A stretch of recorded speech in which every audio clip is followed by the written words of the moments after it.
Bonjour, donc aujourd'hui, je vais vous parler de puissance machine dans le cadre du cours procédé d'usinage 2.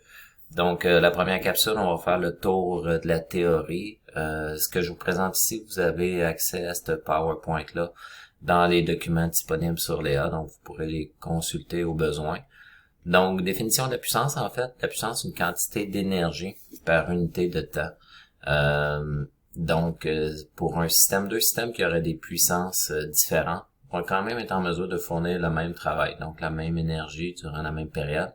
Mais le système qui va être le plus puissant va être celui qui va être le plus rapide.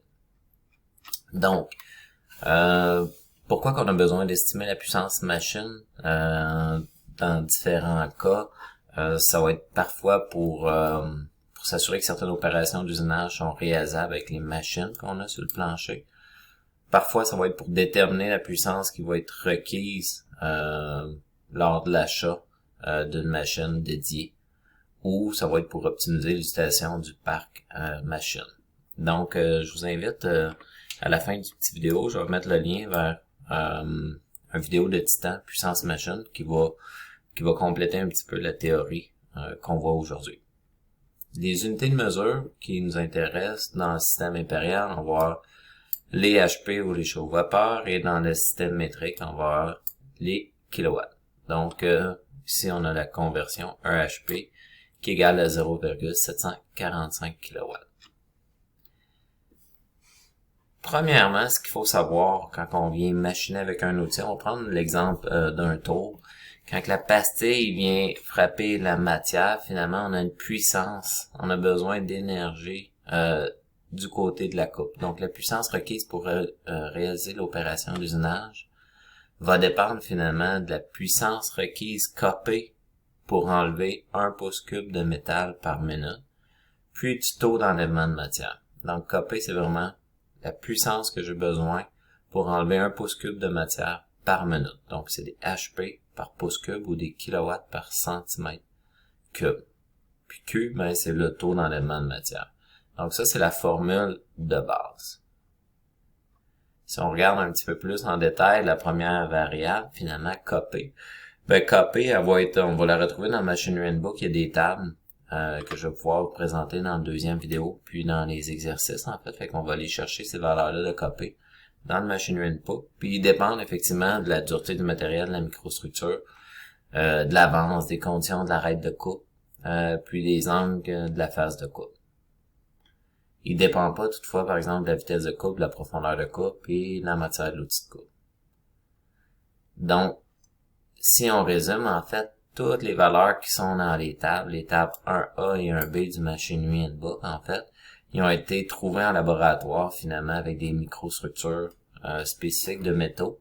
Mais vu qu'il y a une grande diversité de microstructures et de dureté, ben, va falloir, pas probablement, la majorité des cas, en fait, faut venir modifier ou corriger la valeur de copée avec un facteur C, un facteur de correction C pour l'avance, puis un facteur de correction W pour l'usure.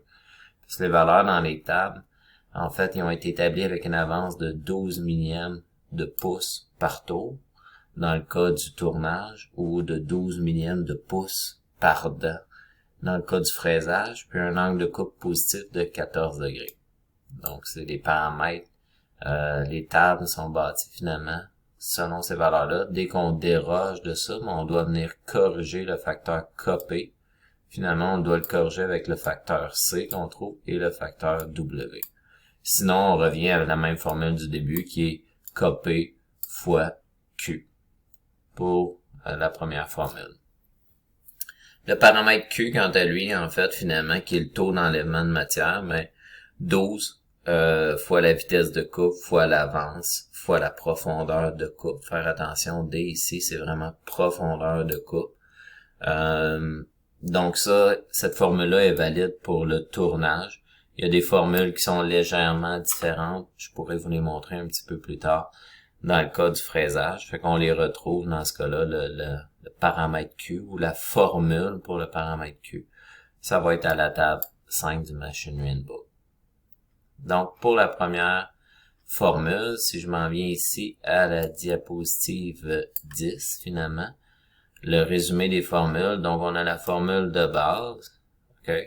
Mais si finalement nos angles de notre outil sont différents de 14 degrés, ou si notre avance est différente de 12 millièmes par tour, ben, il faut venir corriger le facteur Kp par la variable C et par la variable W. Donc, c'est la formule modifiée qu'on va utiliser pratiquement 90% du temps. Puis, la deuxième formule que je vous montre à l'instant, donc ça, c'est la puissance à l'outil de coupe. La deuxième formule qui est la puissance machine. Donc, ça va être la puissance de coupe divisée par l'efficacité de la machine. Fait que je remonte d'une diapositive, en fait. C'est cette dernière formule-là. Donc, on a deux formules, la première et la deuxième. Donc, au niveau de la puissance machine, comme je disais, c'est la puissance requise à l'outil, en HP ou en kilowatts, divisé par le taux de rendement de la machine. Pourquoi qu'on a un rendement et une efficacité? Ben, dans notre machine, il y a toujours une perte d'efficacité. Donc, entre le moteur puis la broche où ce que l'outil vient directement enlever de la matière sur la pièce en rotation, par exemple, ben, il y a une perte d'énergie du côté des engrenages, des courroies ou des roulements. Donc, la capacité à transférer la puissance du moteur à l'arête de coupe de l'outil, ben, c'est son efficacité désignée par le facteur E en pourcentage. Ce facteur-là, ben, selon les types de construction de machine, ça peut être donné par le fabricant ou on peut retrouver des valeurs établies dans le Machinery Handbook à la table 4. Donc, voici pour la première capsule vidéo.